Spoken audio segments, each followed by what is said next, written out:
कौन बनेगा नेता। नगर निगम के चुनाव पास आने वाले थे। पूरे कानपुर शहर में टिकट को लेकर मारामारी शुरू थी, लेकिन सबसे ज्यादा चर्चा में वार्ड नंबर 40 की सीट थी। वो इसलिए क्योंकि इस बार वहां की सीट महिला के लिए आरक्षित थी। अब सवाल ये था कि चुनाव लड़ेगा कौन। इससे पहले ठाकुर साहब वहां से पार्षद थे और इस बार उन्होंने अपनी पत्नी सीमा ठाकुर को टिकट दिलवाई और ठाकुर साहब की शान के कारण सीमा जी ने 20,000 वोटों से चुनाव जीत लिया। अरे बधाई हो सीमा भाभी, अब तो आप वार्ड की पार्षद बन गई हैं। अब तो हमारे काम आप ही करवाएंगी। अरे ये तो सिर्फ नाम की पार्षद बनी है, वो तो महिला सीट आ गई, वरना पार्षद तो मुझे ही बनना था। अब भले ही चेहरा इसका होगा, लेकिन पावर तो मेरी ही होगी। अरे वाह भाई साहब, क्या दिमाग लगाया है आपने भी। आइए आप लोग, खाना लगा दिया है सबके लिए। सीमा जी पार्षद बन चुकी थी, फिर भी उनकी एक ना चलती। सारे काम ठाकुर साहब खुद ही संभाल लेते और जहां जरूरत पड़ती वहां सीमा जी का अंगूठा लगवा लेते। सीमा जी ज्यादा पढ़ी लिखी भी नहीं थी। एक दिन ठाकुर साहब और सीमा एक प्रोग्राम में जाते हैं। अरे ठाकुर साहब, आप आ गए। ओहो, पार्षद मैडम भी आ गई हैं। स्वागत है आप दोनों का। लगता है हमारे पार्षद फंड का सही इस्तेमाल हो रहा है। चलिए अब उद्घाटन करते हैं। ये लीजिए ठाकुर साहब कैची, आप ही सबसे पहले प्रवेश कीजिए।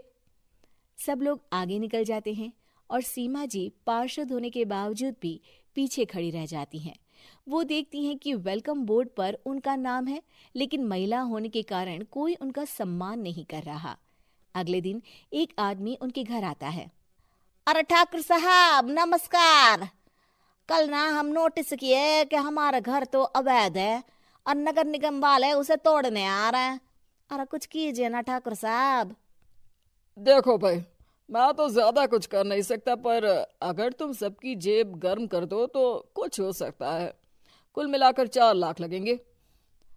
अरे 4 लाख ठाकुर साहब? अरे भाई, मैं अपने लिए नहीं मांग रहा हूँ। दरोगा है, इंजीनियर बाबू है, बड़े साहब है, सबको देना पड़ता है ना थोड़ा थोड़ा। बोलो है मंजूर? तभी वहां अचानक सीमा जी आ जाती हैं। अरे ये आप क्या कर रहे हैं? पहले इन्हीं लोगों से तो आपने वोट मांगे, अब इनसे ही पैसे ले रहे हो। अरे चुप रहो तुम। तुम्हारा काम है सिर्फ अंगूठा लगाना, तुम वही किया करो। मुझे दूसरे काम तुम मत सिखाओ, समझी? और तुम ना जाओ, अब पैसे लेकर आओ, वरना जेसीबी किसी भी वक्त आती होगी। सब कुछ ऐसे ही चलते रहता है। एक दिन सीमा जी और ठाकुर साहब को एक लोकल मीटिंग में बुलाया जाता है। वहां पर कई और अधिकारी लोग भी मौजूद रहते हैं। अब मैं चाहूंगा कि ठाकुर साहब हमारे बीच 2 शब्द कहें। मेरे प्यारे भाइयों और बहनों, आज मेरा सौभाग्य है कि मैं आप सबकी सेवा दिन रात कर पा रहा हूं। आपने मेरी पत्नी को भारी मतों से जिताया है, इसलिए मैं आप सभी का शुक्रगुजार हूं। मैं आप सबसे वादा करता हूं कि हमेशा की तरह हमारे वार्ड में किसी को कोई तकलीफ नहीं आने दूंगा। सभी लोग तालियां बजाने लगते हैं। अब मैं माननीय पार्षद मैडम को स्टेज पे बुलाना चाहूंगा।